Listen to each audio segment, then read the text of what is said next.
You can either have interests work for you, or you can have interests work against you. Facts. That's a bar right there.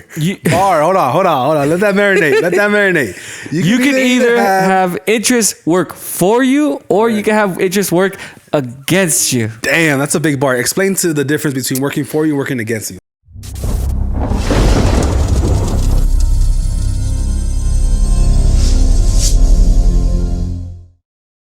What's poppin'? It's your boy Moses, aka Nomo, chilling right here in the Lit Outlet Podcast. Got a very special guest in the building, Mr. Aaron Flores. Yo, what's going on, everybody? To the Lit Outlet. Thank you for tuning in. My name is, once again, it's Aaron Flores. You can catch me on Instagram at @Aaron_Cash Flores. And I did not come up with that handle. My boy hit me up with that. And so I just ran with it. And my whole mission of that page is to show people that you can make money. I personally make money in a certain way, but there's so many ways to do it, and I want to be able to show people that it doesn't matter where you come from, how you start, what you do, what your background is, what color your skin is, that you can do something here and do it for you and for no one else but for you. How was your upbringing? Where are you from, and what made you to be the person you are today? Okay, so I would say what has caused me to be in the position where I'm at today is solely because of my parents. And my parents, they have a lot to do with my upbringing. I did my best to, like, you know, they say, oh, well, you got to do what your parents say, right? Go to school, go to college, because I'm the fourth generation American here living, and my son is fifth generation. So that's a little bit about me. But for my background, or what was the question you said again? Like, where'd you grow up? Where are you from? Where did I grow up? Okay, so I was born in Los Angeles. We lived in East LA for a little bit, and we bounced around a lot. And then we moved into Riverside, California. So right from Los Angeles, I think, and then we moved to Santa Ana, where my grandparents lived, and then we even lived in Porterville, which is in Central California. Yeah. And then my dad he bought a house in Riverside, and that's where we were raised. We kind of moved into Riverside, I think, like '93, right after like Rodney King. I remember that time; it was pretty crazy, and raised out in Riverside. And still, even though I was living in Riverside back and forth, we were still coming to Los Angeles a lot. My grandmother lived in East LA, which is where my mother was from. She was born and raised. My father, born in LA, but raised in Orange County in Santa Ana. And that's basically my background, where I was raised up at in Riverside County. That makes a lot of sense that your dad's from Orange County. Yeah. Because, you know, being first generation Mexican American, my parents are straight paisas. You know, they're from the motherland. Like, a paisa is somebody that's from the país, the country of Mexico, and right, barely knows English, is barely adapting to American culture. That's what paisa means. So my parents are super paisa. That's how you say it in Italian, right? Paisan. Oh yeah, paisan. Yeah. So my parents are like super Mexican, but your parents you have like your parents, your grandparents, your maybe great grandparents are all born here in America, right? And you know. Us Mexicans, we come in all different shapes, colors, and sizes and shit like that. And for you, like, most people would assume, because I get the opposite. Like, you look super Mexican, and then I look white. But I'm super, like, kind of, like, paisa ghetto, and you're, like, super, like, clean cut and professional. You know, I think so, especially the way you talk. And the way you talk. When I first met you a couple times, I thought you were talking like that, like trying to show off and like being a fucking hater. Like that's not how he talks. That's not how he fucking talks. But now that I get to know you, like, that's really how he talks. And it's because you're fucking like way more Americanized than I am because of the way you were brought up. Speak about how, like, what kind of difficulty you had growing up, people treating you a certain way. Like, maybe they're saying that you don't look American, you're not American enough. Did you ever go through shit like that? Yeah, and you know, I agree with you to a certain point, and then I also like disagree with that, because believe it or not, bro, I grew up pretty ghetto. Like, we grew up pretty ghetto.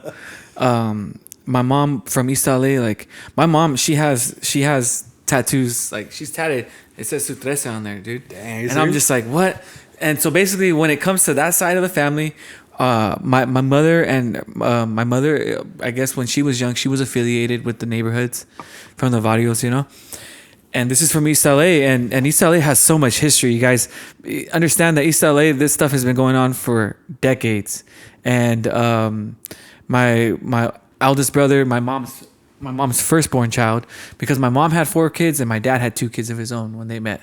But my mom's firstborn child, he's doing time right now. He's doing life actually, and I remember at a certain point when I can pinpoint the time when it's just my life started changing. I was 12 years old, and my brother, we would go visit him at night. I mean, not at night. We would go visit him. My mom would wake me up like early points in the morning to go visit him down at county jail because he was locked up getting ready to see trial, right? 4 or 5 in the morning, man, shit would scare me, I'd trip out.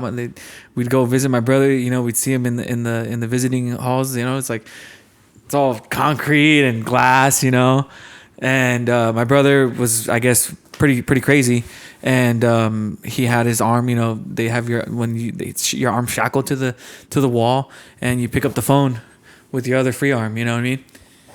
It was a trip. I was young, dude. Damn, I didn't know that.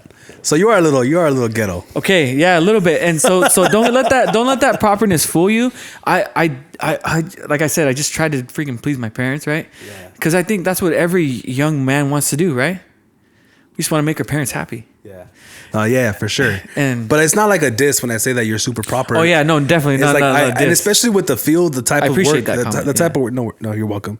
The type of work that you're in, like you want somebody that speaks like him and carries himself like him and is professional like him. When we're talking about your investments and your money and shit like that, you definitely. Right. I would, if I had a homie that talked like me, selling insurance or whatever, I'd be like, I don't know about this guy, dude. Like, how much do you really know? But whenever I sit down and see you doing your thing with the insurance stuff, I feel more comfortable knowing that you're college educated. Where'd you go to college? So I went to college right out of high school. I went to Humboldt State University. However, it wasn't all like fireworks and rainbows. It was actually tough, and it was because I know I'm kind of being a little pansy, like using an excuse, right? However, I had no idea. Like, I was the first one to go to college within my family for decades. There wasn't someone who did that, like I didn't have an example of someone had to show me how to do that. My mom wasn't going to show me, she had kids young.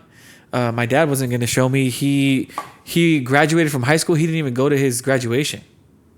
So, I mean, it was just a different time back then, Hey, maybe I have this misconception about Orange County, but Santana, was that like the Orange County East LA, or is that a nice place to grow up back when your dad was growing up? At the time, it was. So nice or bad?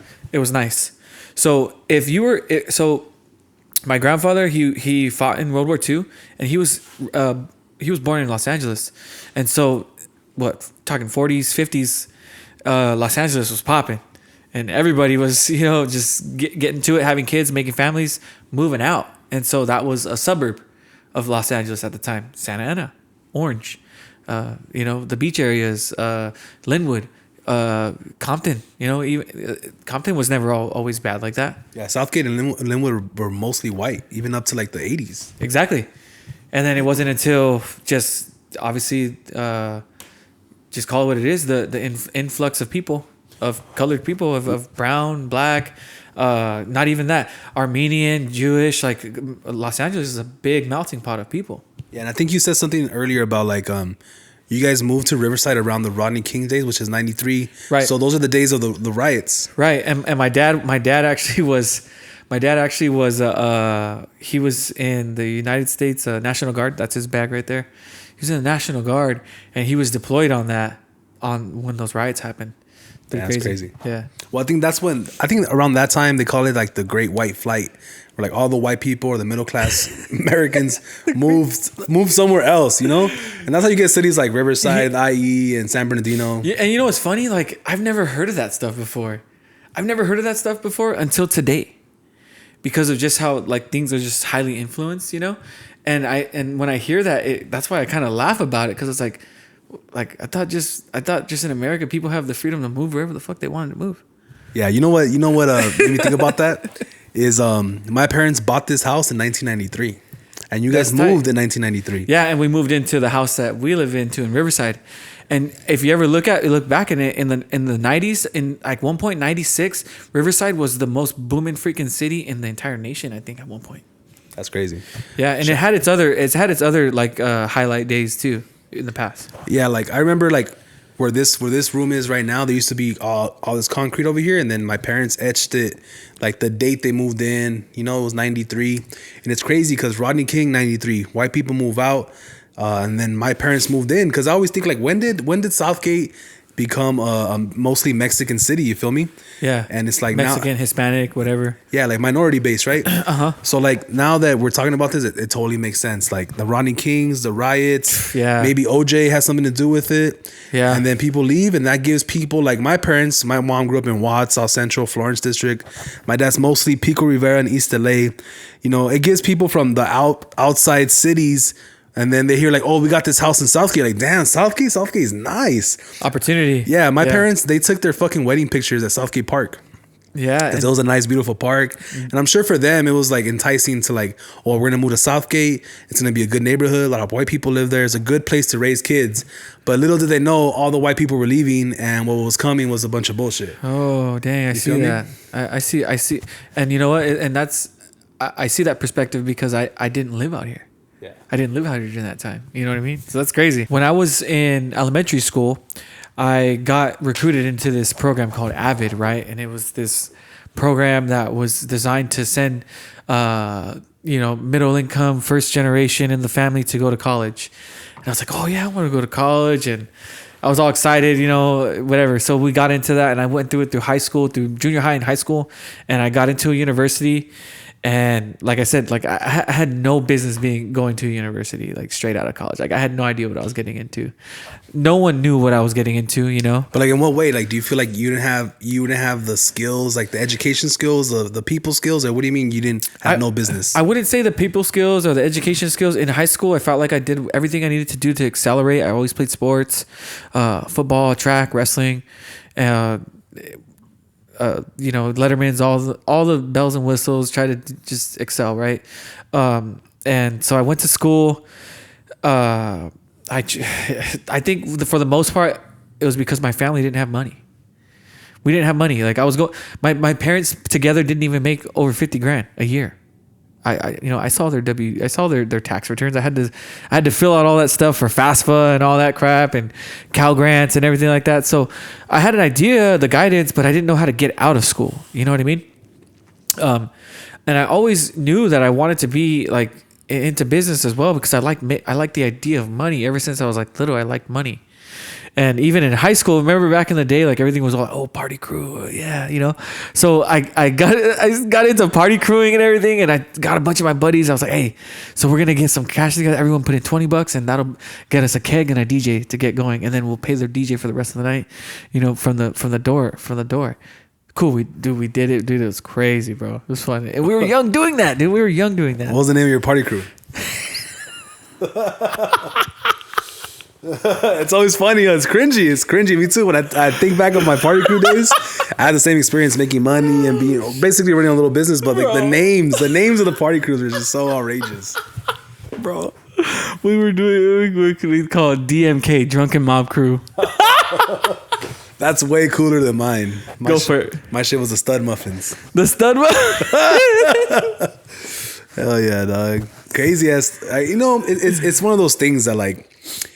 We laugh at it now, but back then, man, we really thought we were doing it, and it felt good to be part of something. You feel me? And I see the allure of young guys wanting to join a gang.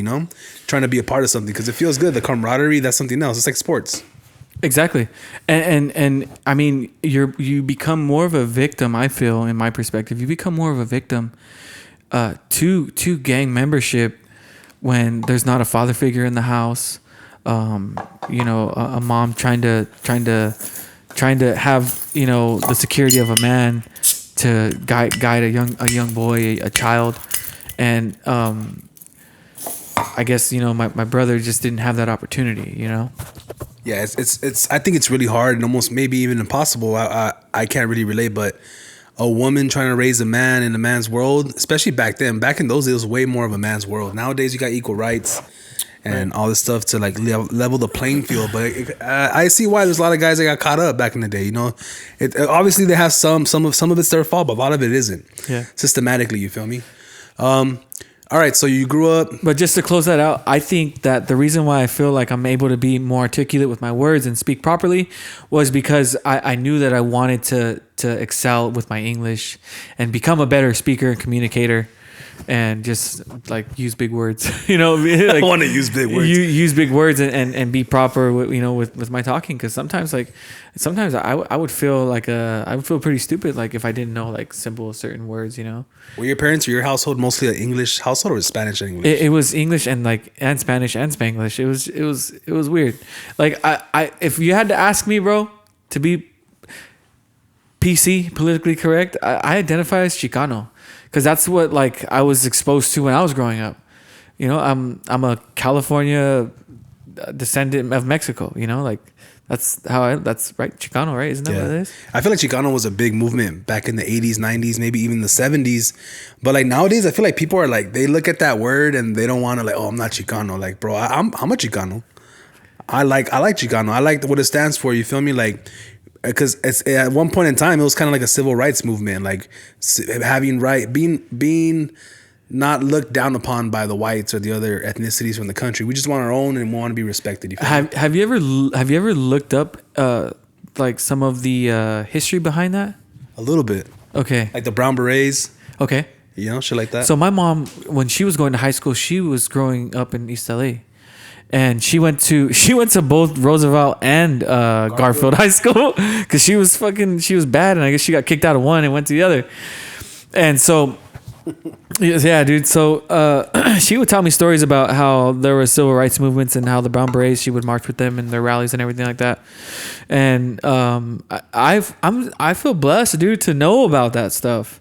Because that's American history. Not only is that just being Chicano heritage, but that's American history. Let's talk a little bit about the business that you're running right now. Okay, we're gonna talk in the business and we'll get into it. Appreciate that. No worries. So I'm in business in insurance and investments. That's actually how we met, right? We met working in a financial firm, and it was it was great times. Like you look back at that stuff. That's right. Your boy was working in a financial firm. You feel me? And I was doing good too. Let this fool know. He'll let you know I was doing good and shit. So don't just look at me like some ghetto ass fool from Southgate that likes to get lit on the Lit Out podcast. But your boy has a little bit of background, look good in a suit. Please continue, Aaron. Continue. Yeah, and when we had met, I had been in the business for a few years by then. I got into the company in World Financial Group. I got into the company in 2015. In 2015, dude, I got into college in 2006, and I stayed in school going through all this crap that like thinking I wanted to do this, but that really wasn't really what I wanted to do. I was just doing something to do it, right? And it took me till 2015 to say, you know what? Fuck this shit. I'm fucking done. Like I'm done. Like I'm gonna settle for what I'm gonna get. I got my associate's degree, and I got into the company. I was like, I'm never going back to school. Like I'm gonna do this. I'm gonna make this my career. And I made up my mind. And so I got into it in June. In like late June, and started getting going. I got licensed in life first, and then later on it developed into life, health, and accidental insurance license. Right. So I got into that, and ever since then I've been doing that, and it's literally changed the future of our family last name, the Flores last name, to this day. That's dope. Now, the financial firm. Obviously, I know a lot about it. I was there for a minute. But I want you to explain in your way, what exactly can the firm or your company do to help normal working class people with money, people with no money, maybe some tips and tricks how to save money. But like, what's the meat and potatoes of your business? Cool. In the meat and potatoes, it's about how we make money and you could save money, how to do it. We teach you how to do it. We'll show you some strategies, one or two. And we have good strategies. Obviously, you've seen them before. You've seen how the products work. But for the most part, I think it's about we show people an option. And the cool thing is that we show people an option on any level of income that you make in this country, right? Because you could be lower income, middle income, or high income, and we have a strategy, or we could tailor fit strategies for you, right? Yeah. And that's a cool thing because that makes us like a broker dealer. We're not a one product fits all type of company.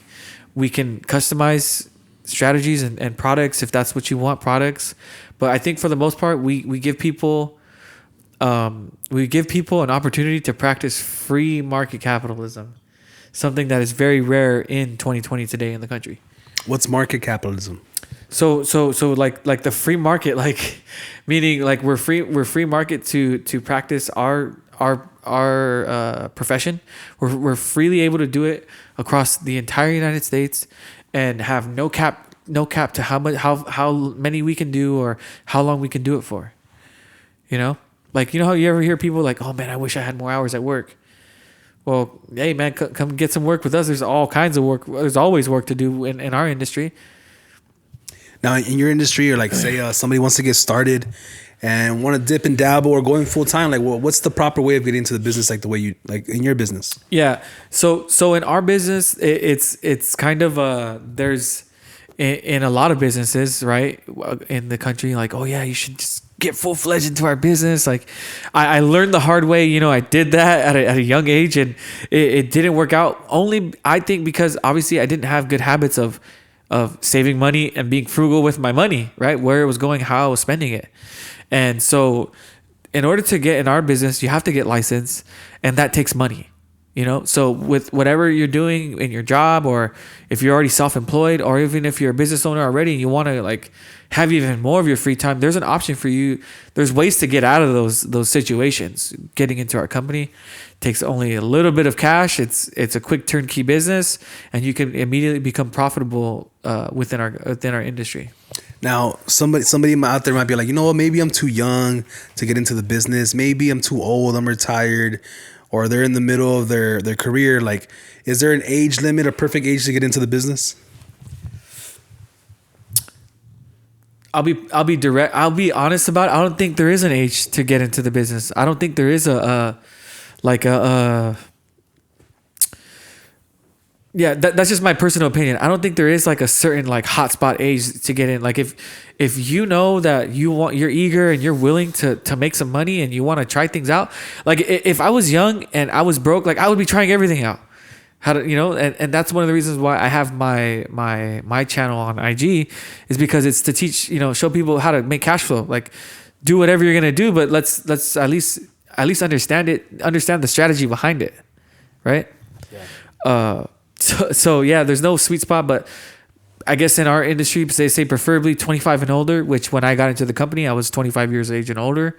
And I was just, you know, I guess you could say I was desperate to do something else with my life, then continue to go to school and, you know, essentially go work for a company for the next 20, 40 years and be miserable with my life and get fat, or, you know, nothing against, no fat shaming or anything, but dude, like just what have I experienced? I learned that quick. And so they're 25 years and older. If you have some responsibilities, maybe you have a child, maybe you have you and your girlfriend, or maybe you and your fiance, a relationship, you know, occupied with occupation, a way of how you make money, and you can benefit from our services or our products. That's the hotspot of what we want to do, because essentially we want to take people in their position, in their qualified position, you know, being in that age group 25 and above. Essentially it is kind of harder when you're older to get into a company like this, but right now I see a lot of those people winning. 60, 55 and above, they're winning, dude. They're winning at a fairly high level. So and it makes sense too, because like the baby boomers, like since all this nonsense has happened, like it's forced a lot of those guys out of just standard paying jobs, you know. Now, being in the business, what are some things that you learned and had access to as far as information that maybe you thought you wouldn't be able to get access to the information if you weren't in the business? The financial responsibility and understanding of life insurance, hands down. That information, that what it is, how it works, the product. That is key. Living in this country that we live in, it's freaking key. You know, we're so blessed to be able to even do something like that. You know, in other parts of the world, they don't even have things like that. You know what I mean? To secure something and make sure that everything's just gonna go smoothly when the main breadwinner dies. You know, and you're just hurting. You know, it's crazy. But yeah, one of the major obstacles when I was in the business was like getting people, because obviously my demographic of people I was selling to was like my friends and family, people I knew, even people I would meet around the city, right? I would try to educate them and offer them our products. And a lot of times in the Mexican community, Hispanic community, we don't believe in something we don't understand. If I don't understand it, I don't believe in it, right? Which makes sense, right? You don't want to put your money in something you don't understand. But like life insurance, one of the major like, what are they called? One of the major reasons why people didn't want to like sign up for the life insurance products that we offered was because, oh, that's bad luck. As soon as I get life insurance, I'm going to die. Or like, you know, some of these little wives' tales and shit like that. Like, what are some of the craziest reasons why people don't want to sign up for life insurance? In general, the industry is hard because the entire country struggles with the concept of money. Yeah, it's one of those things like what, like really when you think about it, you're right. Like, what is money?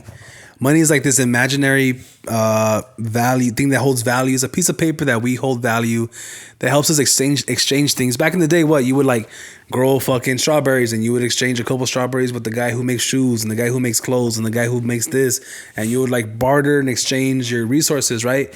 Until somebody came in and be like, you know what? Instead of everyone exchanging shit, why don't we just create this thing called a dollar or a coin, and then I'll tax you guys for it, and don't worry, you don't have to understand what it is. It's just gonna work, kind of thing, which is super interesting. That's something that we could save maybe for the next episode as far as where money comes from and shit like that. I want to dive into like the products. I feel like the reason why a lot of people don't buy into the products is because they don't really understand them. So I want to get into like the IUL. I want to pick apart the IUL. Okay. You want to be specific? Okay. Yeah, the IUL specifically, I feel like it's the best product. What if we start with just insurance?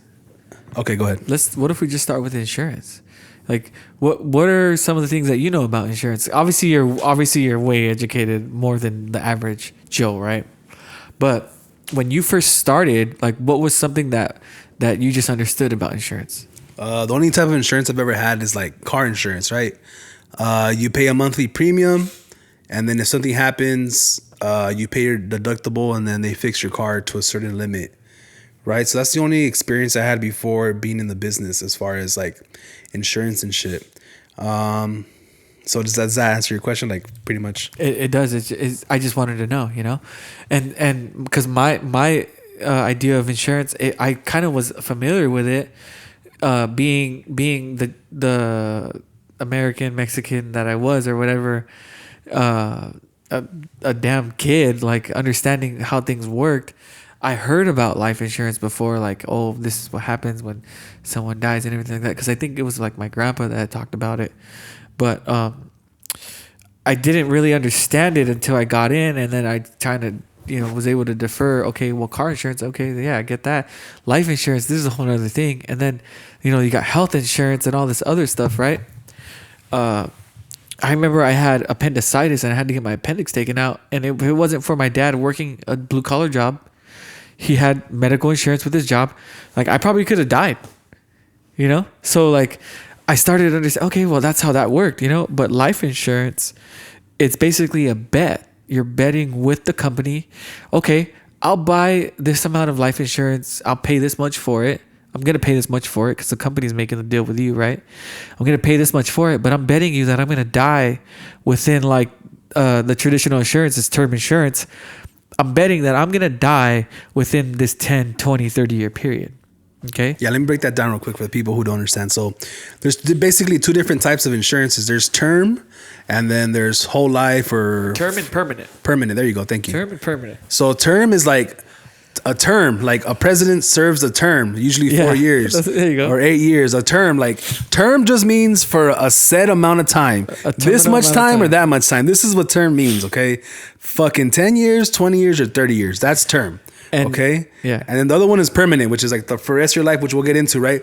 But most companies, especially in the Latino community, the biggest company out there that's selling fucking life insurance, all they can sell you is term. 10, 20, 30, right? So say you're like, fuck it, I'm gonna start with the 10-year one. So you're 20, you're 30, say you're 30 years old, you buy that 10-year one, and then you're 40, you didn't die, so you need another 10, right? Well, your insurance was maybe 50, 20 bucks a month when you were 30. Now you're 40. So it's double or triple the price. So like, fuck, damn, let me lock in this rate. Let me get the 20. So then you live to your 60 and you're like, damn, it expired again. I lost all that money I was paying monthly. And now you're 60. So now it's fucking a crazy amount of money to pay because we know you're about to die in the next 10, 20, 30 years for sure. So like term is like he said, you're betting against the company. Like, oh, I bet you I'm going to die in the next 10 years. I bet you I'm going to die in the next 20 years. You feel me? Instead of going the other route. So other than term, what's the next step for term? Yeah, that's pretty good, bro. You did a good job breaking that down. And just for like full disclosure, like we're not giving any financial advice. I don't give financial advice, you know. I simply educate people. There's a lot of public information out there, and a lot of this is just public information that we lack the interest and the drive to go find it, you know. And so that's I guess in a way that's one of the reasons why we exist, you know, to educate the masses. Facts. And so permanent insurance is there's all sorts of levels in permanent insurance. Permanent insurance, for example, you got all these other different types of companies. I market for top 70 companies, some of the top 70 companies, the top, right, in the entire country. And we're able to help them with different types of insurance products. Term, okay, we have all those, right? You want cheap term insurance, we could do that for you. You want accidental insurance, we could do that for you. You want like a sort of like a long-term care provision cheap insurance, we could do that for you. But if you want to get full advantages of the insurance, like the tips and tricks, right? You wanted a tip. There's a tip out there that people don't know about, and we got the goods for it, right? And it's a tax code, right? Everything that you want to try and think like you're doing what you're doing, when a lot of us don't, we're still figuring it out. Understand that these are tax codes that allow us to get these breaks, right? With real estate, right? You got the 1030 exchange, right? Yeah. 1030 exchange with the income of the house to go directly roll it over into another house, right? Property, all like that. Like those are all cheat codes, right? So we have cheat codes within the insurance industry, and they exist within permanent insurance. That cheat code already exists in insurance anyway. Like, look at it like this, guys. Insurance has existed for a long time, and we can go deep into it. We'll go that in like another little section real quick. But this insurance allows you to one, get tax-free benefit, right? Any type of life insurance is already falling under that, right? You can get tax-free, but also you also can get some gains in permanent insurance products, right? Yes, they also exist in the whole life insurance, yes. But there's also other products like index universal life insurance, and there's such and such, there's variable and all these other guys, right? But I'm only licensed to talk about the index products, right? And also other perks that you can use with it within insurance itself. And it's basically being able to buy, you can purchase your basically like your retirement up front. A couple years ago, when I was offering these products and talking to people about like getting like insurance and life insurance like that, nobody wanted to hear it.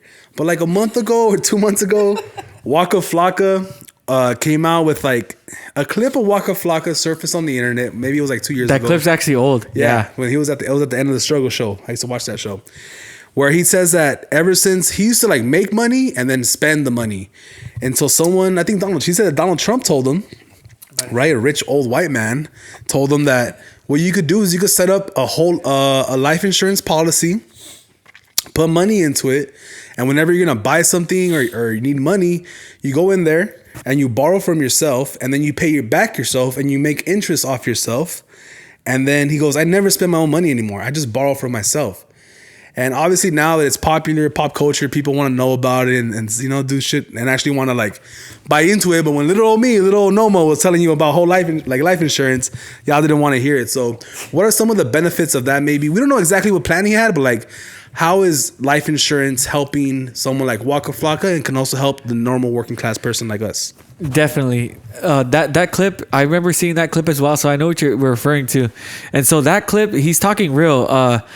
Understand that the way that he used that product is the same way that we teach people how to use it. So you put money into these products, and specifically, I work with, I fuck with the index, the index universal life, IULs. Yeah, IUL. Yeah, also known as IUL. And all of these different types of insurance companies, they got smart and they said, well, how come people have to die to reap the benefits? How come they can't start reaping the benefits now? And that's what we teach. Why go and get a loan from the bank when you could put money into these products, right? Into this insurance, specifically products that I offer, and put it in there, have it work itself, compound interest, because you get to partake in compound interest. You can either have interest work for you, or you can have interest work against you. Facts. That's a bar right there. Bar. Hold on. Let that marinate. You can either have interest work for you, or you can have interest work against you. Damn, that's a big bar. Explain to the difference between working for you and working against you. Okay, the way it works is that obviously you're familiar with what? Compound interest, right? And that's education in itself. At the end of the day, if you do not have a good perception and concept and grasp of how money works, you're gonna get killed by interest. By itself, interest by itself will kill you. Yes, because you can either have it work for you or against you. We get sold growing up, oh, you're gonna go to college, and then you're a freaking lower middle class kid like me, and you didn't know any better, and your parents didn't know any better. Like, oh yeah, okay, son, don't worry, go to school. You can get federal grants and federal loans and all this stuff like that.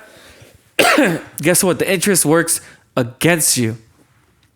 You get people rack up all this debt. They want to go to school and get a degree in a Bachelor of Science in underwater basket weaving, and there's no fucking job for you. Like, dude, that's a whole nother day, bro. Anyway, so you have these interests, these loans that will work against you. You go to a cash loan place, that interest is gonna work against you.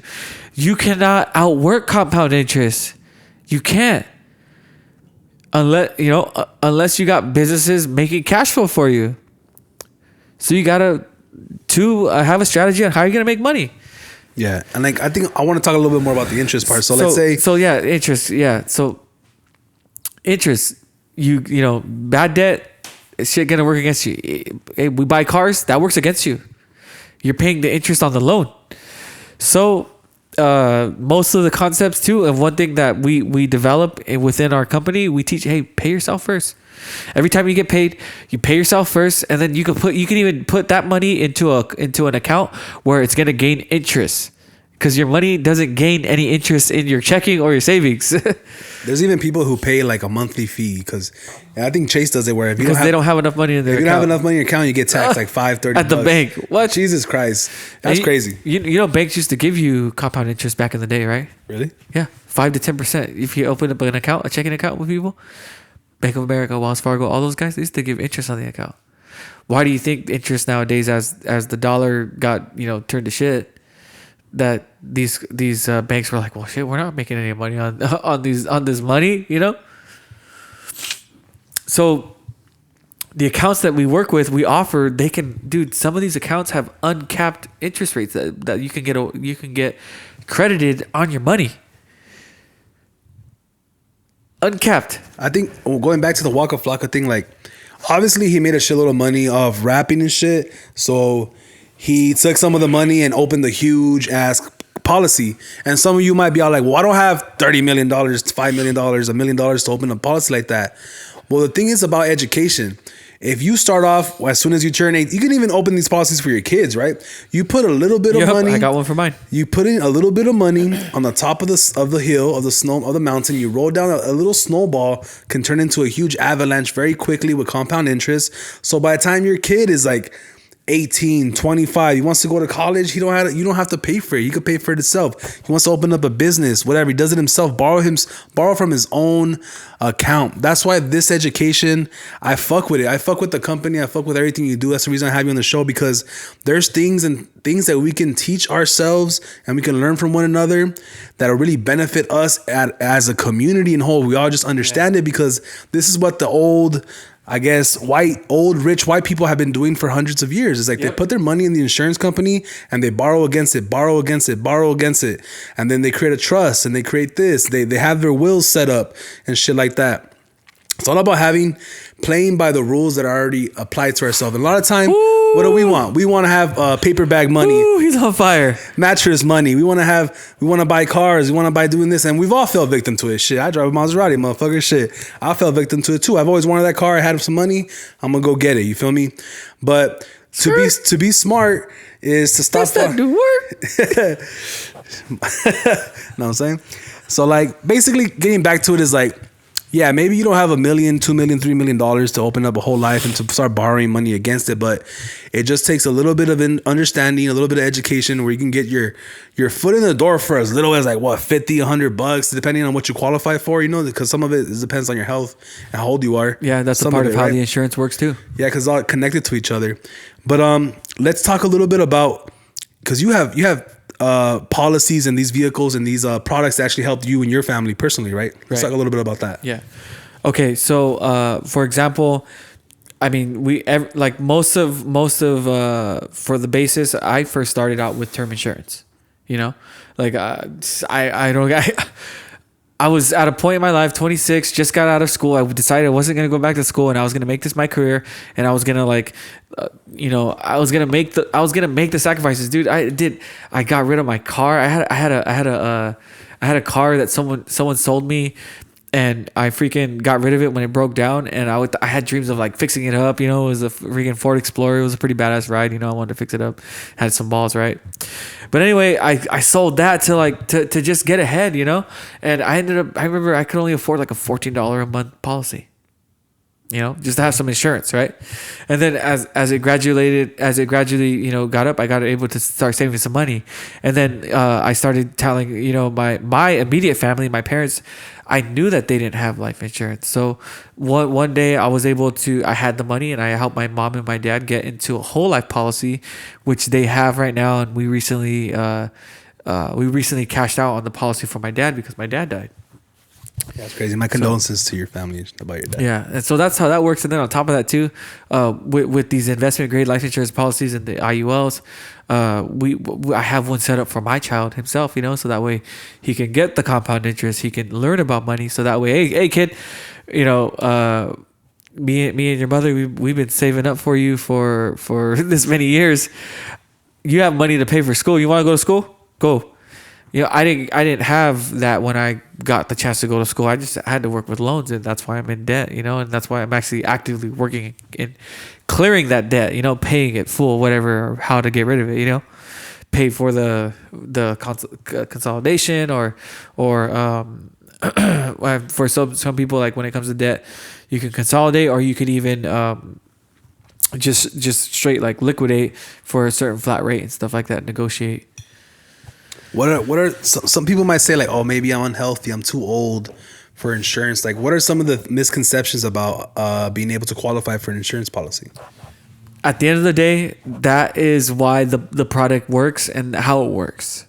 So life insurance, you know, it's a bet, right? But the way that the bet is created is that depending on how healthy you are and how young you are is how cheap the insurance is going to be, right? So look at the idea of car insurance. If you're under the age of 25 as a male, your insurance is higher, right? Why? Because they know the probability that you getting into a car accident is a lot higher than when you're over 25 and all that stuff like that, right? So in the same way, as you're young, you're more healthier you'll ever be, right? So it's always good to get it as you're younger, because you're at the peak of your health. So that means the likelihood of insuring you is a lot cheaper. It costs a lot cheaper, right? The cost of insurance. So I wish I would have gotten to it when I was 18, you know? I ended up learning about these concepts like 10 years down the road. So if I was 18 and I started putting away money into a index universal life insurance policy, and able to take part in the compound interest, let alone to be able to get those benefits tax free, and you don't have to wait like 20, 30 years to be able to take those benefits, you know? There's all these stipulations on the products that are anywhere between 10, 15, 20 years, you know, that you could start using the money. That's dope. Let's talk a little bit about taxes and maybe compound interest. What are your thoughts on taxes? I think it's theft, bro. All right, why? No, my concept of taxes is a little bit of like, it's very polar. It's very polar. I do believe that we do need to contribute something to the society, you know, and because I remember growing up. I remember going to freaking to the store, and my mom would freaking pull food stamps out of this little booklet. You know, it like, you know, that little sound it makes when it crimps off. That, you know, you pull it off the stamp book, because there goes to show you. You know, I remember experiencing low income, and I remember experiencing income when it was good. And so I do believe that taxes is necessary. However, like when it comes to where we live in this country, I feel that sometimes, like, I think it's a little crazy. Like I want to eventually one day be making deca millions, you know, and to be able to like give half of my money to the government. Like, fuck, where's it going? You know, I hope it goes to a good cause. And with lately current events, like, holy shit, is that where the money that we're paying is going? You know, like overseas, we're never gonna see that shit again. Into stimmy checks where people put it in the wrong places and just like spend it real quick. I thought it was supposed to be for hard times. Yeah, I don't know. Like bills and shit. Like bills, yeah. Yeah, I mean, I feel the same way. Like, we've been getting taxed. Like, say a paycheck. You know, I remember when I used to work at the eye doctor, my paycheck would be like $2,000 every week, right? My gross would be $2,000, but my net would be like $1,400, $1,500. So every 2 weeks, I'm getting taxed $500. Going straight to the government, paying for Medi-Cal, paying for Social Security, right? Which those two things I really don't care about, right? It's fine. Old people need money, and then people who have it tough, trying to get back on their feet, I understand, right? But like every 2 weeks, every month, I'm giving $1,000, and I used to only make like 40, 50K a month, and then the people who are making way more money than me are paying less in taxes, right? That's also another story we'll get into. But like, all right, so I go home with my $1,400, right? Boom. I'm on the way home, hit up my son. Hey, you hungry? All right, what do you want? Oh, bring me some McDonald's. All right, cool. I get $20 worth of fucking McDonald's, and then there's another $3 taxes on that. I already just paid 25% taxes on my check. I go to McDonald's, and I live in a city where the tax is 10.25. So then another 10% of whatever I buy, groceries, food, put gas in my car, wash my car, whatever it is, I got to pay another 10%. So now I'm at 35%, right?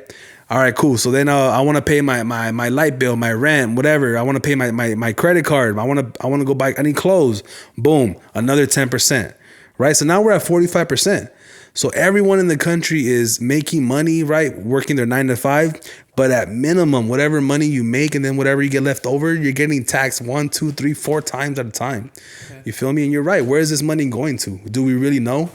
Why are all these politicians rich as fuck? You feel me? Like, politicians should be like the president. They shouldn't be able to serve more than 4 or 5 years. But you got Nancy Pelosi, you got the other guy, something Mitchell, where they've been in politics their whole life. Joe Biden been in politics his whole life, rich as fuck. You feel me? Like, I think it's wrong. Like, you shouldn't be able to do that and then get rich off of it. You feel me? Like, it's just a bunch of bullshit going on. So personally, to me, taxes, maybe I just don't understand them enough. Right. But I feel like it's a little excessive. You feel me? True. And then on top of that, not to get too political, but like, we've been in Afghanistan for how many years?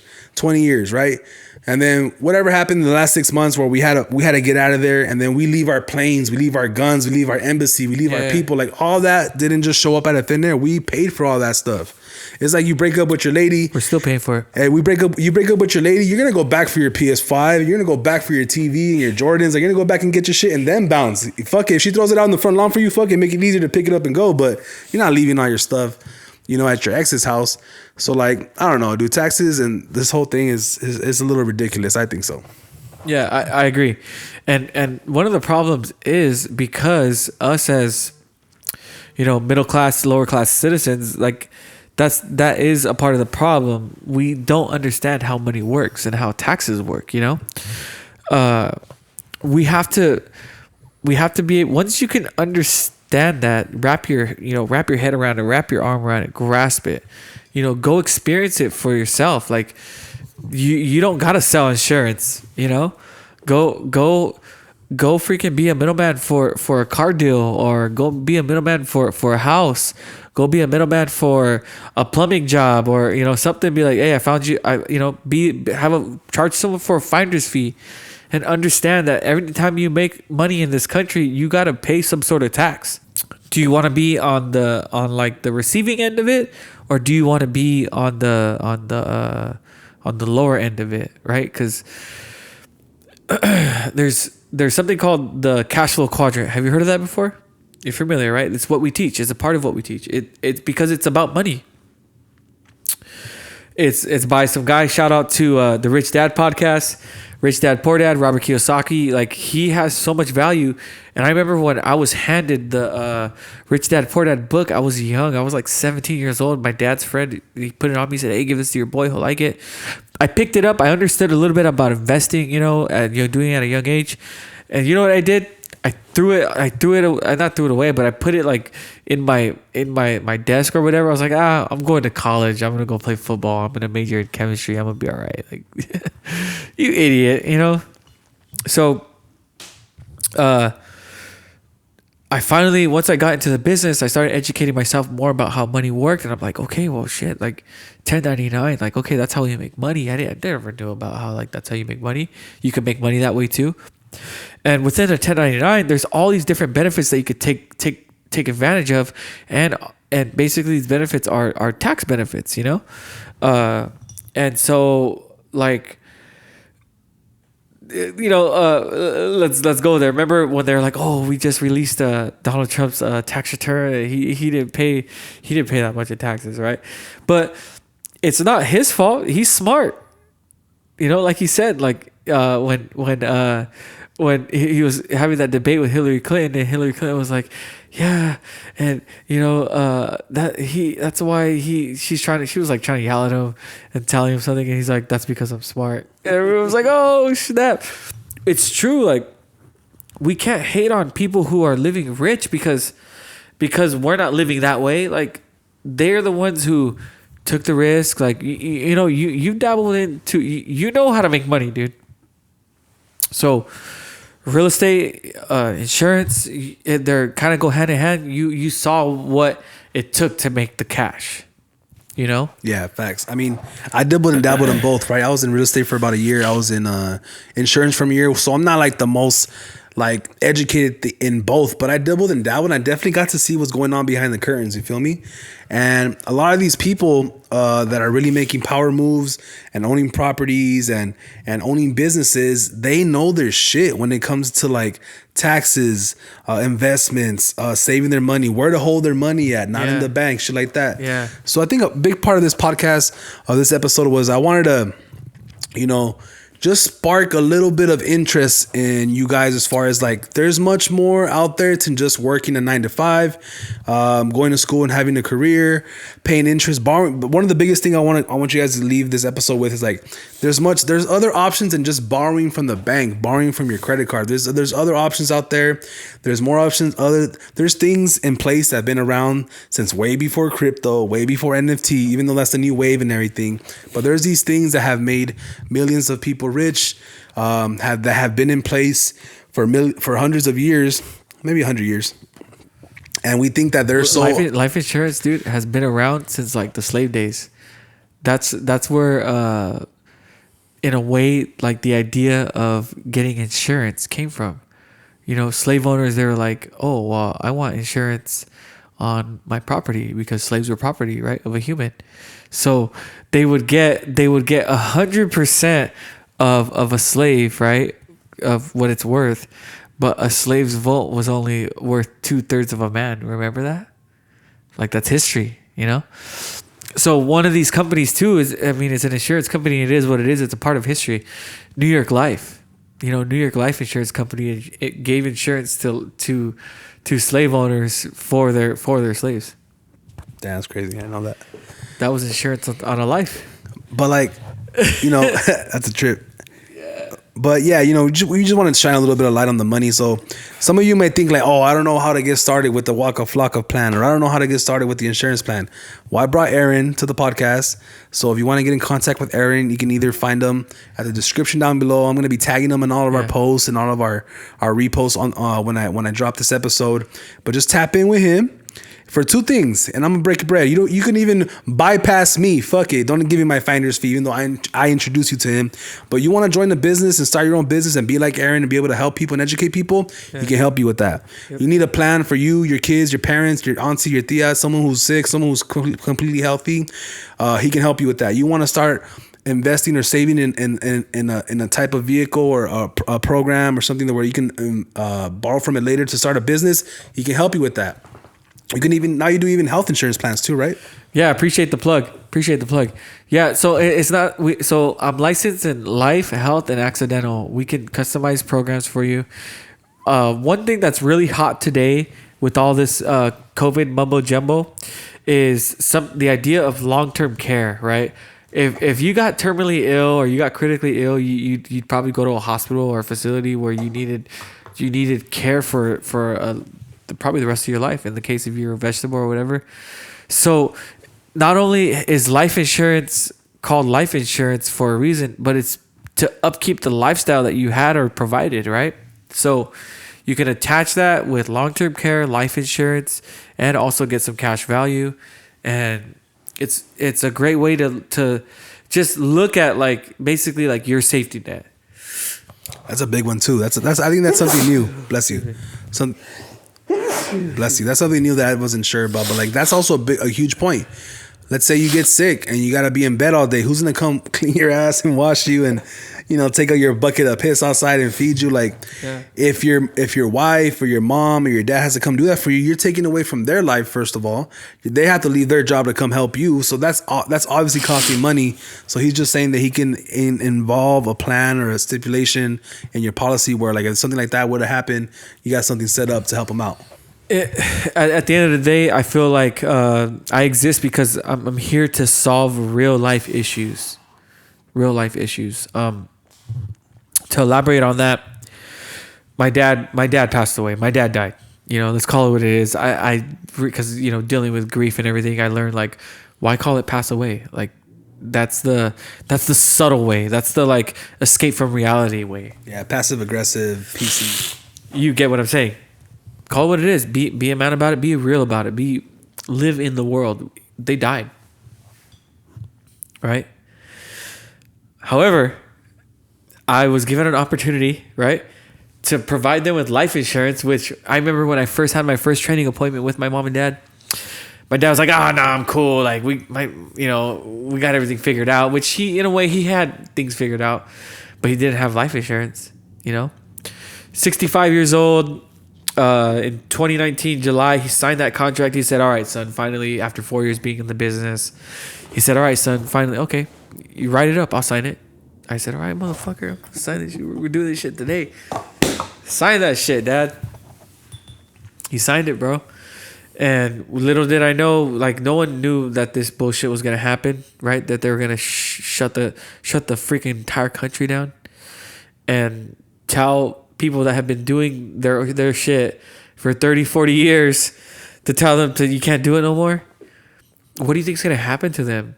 They're going to gain weight. They're so in these habits of, they're going to gain weight. They're going to get depressed. They're, all that. It's like an attack on psychology, on people's psychology. And so I feel I'm stuck in between a hard place. I did my job of making sure my parents were taken care of. But for the most part, I did my job of making sure my mom was taken care of. My dad died 22 months after signing that contract. Damn, that's crazy. And he died with me. He was in the house. His last hour, it was me, my son, and my dad. We were in the house. It was on June 16th of 2021. It was a fucking hot-ass day in the night.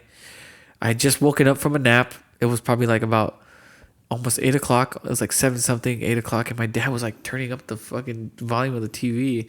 He was putting on like my kids' shows. You know, he likes dinosaurs and stuff at the time. And I'm like, fuck, it's just loud. All right, I'll get up. Fine, I guess my dad wants me to get up. So I'm able to tell this story because I really like wanted to put all this together. You know, like how the hell did this even happen? And so, my dad was having, I guess he was having a heart attack, and he didn't say shit about it. About maybe 10 years ago, before my dad died, he had a stroke. And I remember when he had a stroke, I was like, Dad, like, how come you didn't say anything about it? He's like, no, like, yeah, I think I had a stroke, but he's like, I got up off the couch and it like subsided, you know? And I think this time when he was going through his last, whatever, he thought that he could just like, it'll pass, you know? Little did I know. I think I know what happened. And yeah, that's another story or whatever, but I think I know what happened. He fucking probably had a bad reaction to his inoculation that he had. He had it almost 3 months to the date, bro. On that shit, it says 10/22/21 when he got it, and then he died 6/16/21. He was like, what, 6 days away from 2022. So he's right there in front of me. He's like turning blue. I'm like, what the fuck? Like, Dad, let me call the paramedics. And my pop, just him being him, the person he was in his ways or whatever, he just said, nah, son, you're not calling the paramedics. You're not calling them. And I was just like, fuck, for real? Like, this is about to happen, you know? My dad's like, it was just crazy, bro. Like, I would love to get into it, you know? So he was getting ready to leave. We're in the backyard. He sits down. We have like wheelchairs because my dad had broke his leg like a year, like in the middle of 2020. But we're in the backyard. I'm with him. My son's in the tub. I'm like telling him, son, get out of the tub. I need you to get dressed now. And I'm trying to tend to my dad. We're in the backyard having our last moment, bro. It was freaking crazy. I had a little tojita, like patting his, fuck it. It was pretty cool. And so I ran, got a towelette, wet it, because obviously he's probably hot. I don't know. And I just like cool him down. Like, Dad, I'll call the paramedics. I did. I asked him like 2-3 times. He said, nah, son. So he's just like, fuck, this is it. We're in the backyard. He's like trying to catch his breath and cool down. And he's in like a wheelchair, and I just kind of like bring him around. Turn him towards the backyard. We have a big yard. He planted like most of the trees in the backyard. Pretty cool.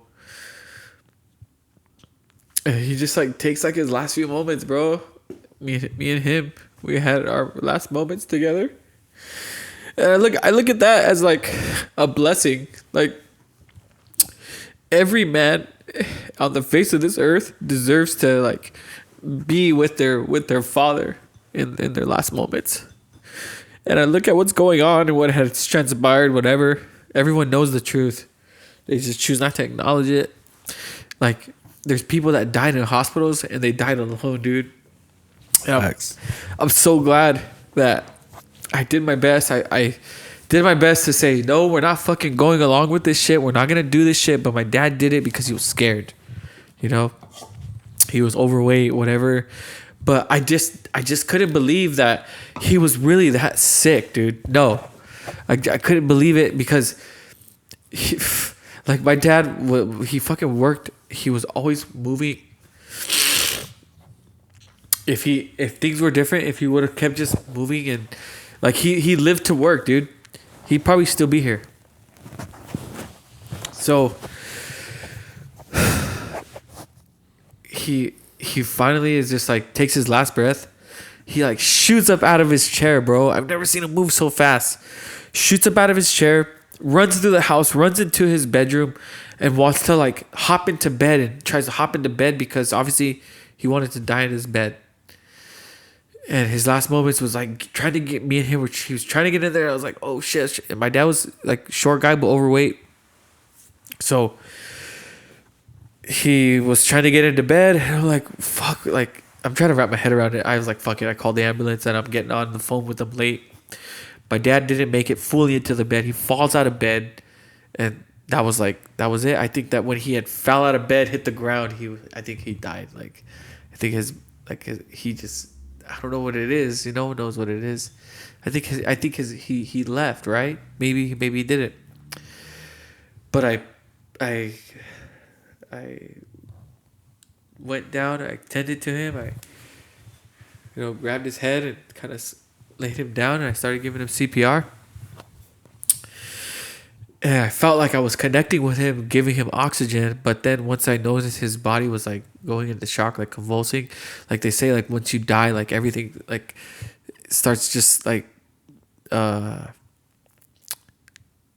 to breathe. Your body is trying to breathe, right? But it can't no more. So like, like as if like you're choking to grab that air, the body is, but you're probably not there. And then he like puked up a little bit, but at the same time I'm still just trying to give him CPR and push oxygen into him and listen to what the lady was saying to give him compressions and where to give him. That call lasted for like over 8 minutes. I remember to the T. So by the time it was like 9:08, like everything was over. Like the paramedics came. My son was my hero, bro. I said, son, he saw my dad fall on the ground. I said, son, everything's going to be okay. Grandpa's going to be okay. I want you to look at me, go outside and yell for help. Yell for help as loud as you can so daddy can hear you. And he said, okay. When they're little kids, they just boom. And he yelled. And I guess luckily my neighbor had heard him and tended to him. And shout out to my neighbor. Appreciate her. She found him, and where I don't know. I was inside, I was just like, yeah. But yeah, that was it. And it was over. He died. That's crazy. I mean, I'm sure a lot of people, like you said, are not there when their parents have their last breath, or maybe some people are. And I think it's even though some people might look at this and say it's traumatizing, but I think it's part of like grief to see it for yourself, to be like, all right, I did what I had to do, and then at the end of the day, no one lives forever, but we're all just dreading the day. We're all dreading the day where that happens, and I think any of us in that same situation would act the same way you did, Yeah, and you know what? Even like the aftermath. It's obviously everyone's emotions are running high. The aftermath of it, and then the cool thing was my dad was my client. He was my client. Me experiencing that was another. It's just a story in itself. The next day, I remember like that day, because we had the insurance product that we had has like a concierge attached to it, where someone handles all the negotiating of the money, where you're gonna do it, how you're gonna do it, cremating, burying, all that. They take care of all that shit. So we everything was taken care of. That was gonna be my next question. Like, for someone who has a policy, like what happens as soon as they die? Who tells them they died? Do you guys call? Like, walk us through the process from the moment he passed away till you contacted him to the day you get the money. So my dad had died, and immediately like I got on the phone making contacts and everything, and we were told that when you're in California, every state is different, the laws. In California, when someone dies in your house or in your family, you have given rights to have your time with the corpse for a certain amount of time by law. My dad died at like 9 in the evening, and he didn't leave the house until like 4 in the morning the next day. Damn. We waited. So the ambulance got there, they pronounced him dead, And you guys said, nah, just leave them there. Yep. And we knew our rights, that we would call the whoever to pick them up, whatever house it was, whatever to pick them up. And we had them till 4 a.m. We waited till most of the siblings were able to make it there, and all of them did. Even my mom got on the phone, called the prison house where my brother is located, right? And explained to the warden. She was able to talk to the warden that night that he died. So that way my mom could talk to my brother. Damn, that's crazy. Isn't that some shit? Shout out to the warden. What a night. He doesn't have to do that if he doesn't want to, right? No. But, exactly. The warden grants you the privilege to take a call, at early middle of the night. Yeah. Yeah, because in jail you usually have one day out of the week at a certain time between this and that to even get a visit or a call. Right. No special treatment for nobody. And this is prison. Yeah, it's different. So yeah. So like that was pretty cool. And we all got to talk to our brother, and he was sad because my dad wasn't his dad. But my dad took in my mom, and my mom was, she had 4 kids of her own, and he fucking put a roof over their head. So, we like I said, we got to have some real good quality time as a family and spend our last moments with his body. But I think I was more of like the best one, not the best one, but I feel like I'm more of the blessed one and had the opportunity to spend like my dad's last. Even on the porch, right? Like, Yeah. Even the way you broke down that story of like you guys sitting on the porch, looking at all the trees he planted, Just taking it all in, dude. The way you broke down a little bit, like, says like, that's something that's gonna live with you forever, Yeah, and it was cool because even my son, bro, he like remembers. Yeah, Dad, like, remember when Grandpa died? Like, me and Grandpa were hanging out and we were watching TV and he was putting on dinosaurs for me. Yeah, that's crazy. That's something that he's not either. And even though he's young, right? He's only 5, right? He's gonna be a badass motherfucker, dude. To see that, but he understands it. Hey, shout out to you because your son, I remember like always being in the office. We still be in the office late night, 9, 10, get in there after work or whatever, being there all morning. Sometimes when I went full time, you'll be there as much as me or more than me, right? And you would always have your son in there.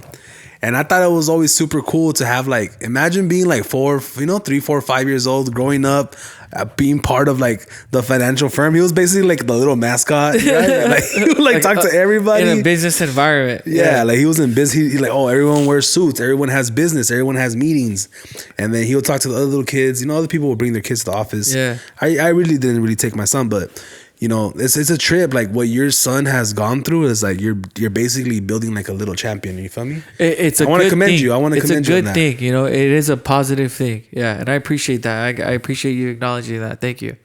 It's not every day you hear that. You know what I mean? Yeah. Being in the industry we are, let alone being an entrepreneur in 2020, like entrepreneurialism is like sold hard today.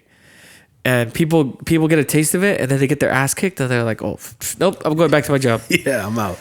Yeah, see ya. Get out of here. Like you didn't know, like this shit's for the strong mentality, strong fucking work ethic. You want to know what you're made of? Go try being an entrepreneur. Yeah, and then like dive head first, like no backup job. No side income, just like full on fucking entrepreneur. That's a whole different a whole different monster. Yeah. Damn, that's crazy. How about your dad and shit? Yeah, and okay, so thanks for the plug again about where you can find me. Again, if you want to find me right now, I'm only on Instagram. I have a Facebook. You can find me at Aaron Flores Facebook, right? But most of my content right now that I'm putting up is on. You can find me at _Aaron_Cash Flores, and that's at Instagram. And basically, more and more, you're gonna see daily content of the days of the week on my Mondays. I call them Mental Toughness Mondays on Tuesdays, I have my cash flow tip Tuesdays. On Wednesdays, I'm gonna start doing certain trainings, and for starters, I'm gonna start training on the cash flow quadrant, so that way you can at least understand. Okay, when you yeah, you might have a good paying job, you work a lot of hours, you have a nice car, it helps you, but take the time to actually look at your pay stub, look at your gross income and your net income, and see where that's going. See how you think about it then. Look at it like that, right? Yeah, the cash flow quadrant it's super dope. I'll get into a little bit. Like, there's 4 different types of way of making money. Some you're involved. Some you have to. Sometimes you're trading time for money. Sometimes you own a job. Yeah. And finally, you want to get to the end result. You feel me? That's a big. You provide a skill or a service. Yeah, that's a big bar right there. I like that. I like that a lot. So make sure you check out Aaron on his platforms. He goes live from time to time too, just dropping nuggets of knowledge and shit like that. And one thing that I also want to help too is I want to be able to help the young male scene. Males in this country, I feel I feel like we're a little discriminated on, especially living in California too. I've recently discovered that it's also something that I have a passion in, because my dad was there for me, you know. My grandpa was there for me, and I'm able to bring the value that I know how to do shit. Fucking things need repaired at my house, I'll do them. You know, I'm not afraid to do them. I'm not afraid to get my hands dirty. But that also transitioned into my business life, you know, and that's something that I want to be able to show people, that other men, you know, whether you had a father or not, you could take your life and your family to wherever you want to. Yeah, it's big right there. Yeah, I mean, yeah, I feel similar too. Like, for some reason, what do they call it? The patriarchy or whatever. Like, men that have never done anything wrong in their life, no criminal record, they're just living their life being men. We're getting always attacked on like Instagram and TikTok by these girls. Usually it's girls, right? Feminists are mostly women. Like, they're just attacking us for no reason. Well, we've never physically or mentally done anything to affect them that we had anything to do with, you know, like, but I feel what you're saying. Like, yeah, men, I feel it. Men are usually always being attacked for being, you know, for doing it the way it is. But, and to add to that, it's also not only to support them, but also show them an example and even give them free fucking game. Like, I remember when I was coming up and I was in high school, I would go work out at the local gym, my local Bally Total Fitness, right? Remember that shit? Go to Bally Total Fitness and I would see swole ass fools. I'd ask them some tips and they would tell me certain shit on how life is and how it is, you know? And they were putting me on game, you know? And the reason why that is because the world is a dangerous place. We get sold this false perception when we turn on our TV and when we look at our phones. In a way, it's kind of like they almost designed it that way. They want to see who's smart enough to not fall into the trap and who's smart enough to like win, you know, and like be able to capitalize on everyone just consuming shit all the time. Mostly, sadly, it's men. But however, statistically proven, women actually make up more consumption. But most of the men, we get caught up in trying to flex with you know, buying shit that people don't really care about. Mm-hmm. The only reason why that we try to flex as young men is because we see the cats who have parents with money that give them the money that allows them to flex that way. We can't really flex that way. It's coming from middle, lower income families. We can't flex like that. We think we can, though. We're sold that perception, you know? And so I had to quickly unlearn what I was conditioned already from growing up to going to college, right? Go to, you know, get a good ass degree. That's why I wanted to study chemistry, get a good degree so you can get a good job, so you can get good benefits and get good money. When like good money, average male in the United States is $40,000. California, $40,000, average guy, you're fucking struggling. So I get it. But like you said, like this is real stuff that we can apply. And I think mostly men need to just quickly become aware of it, because once you quickly become aware of it, you can mitigate and reduce all this sorts of hardships that me and you have experienced, and many other men that we could share similarities with, right? That we wish we had, whether it was our father or our stepdad or a big brother to tell us, hey, watch out for that shit. Don't do that. Make sure you vet your girl before you have kids. Facts. So the lit outlet, I appreciate you give me a platform to talk about my profession and share with you a little bit of my experiences, give you guys some content. I got a question for you though, bro. Actually, I got 2 questions for you. Okay. So, feel free to elaborate as deep as you can, as much as you want to. And it's about this: being a single dad, on a relative perspective. You're single. It's 2022. We're in the future, man. When you knew that you were expecting, did you think that you would be where you are today? Damn. That's a good question. First of all, thank you for asking me questions.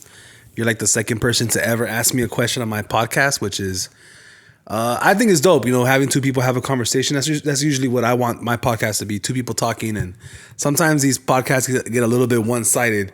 So first of all, thank you for asking the questions and asking any question. You're welcome. When I found out I was gonna be a dad, did I expect to become a single dad eventually? The answer is no.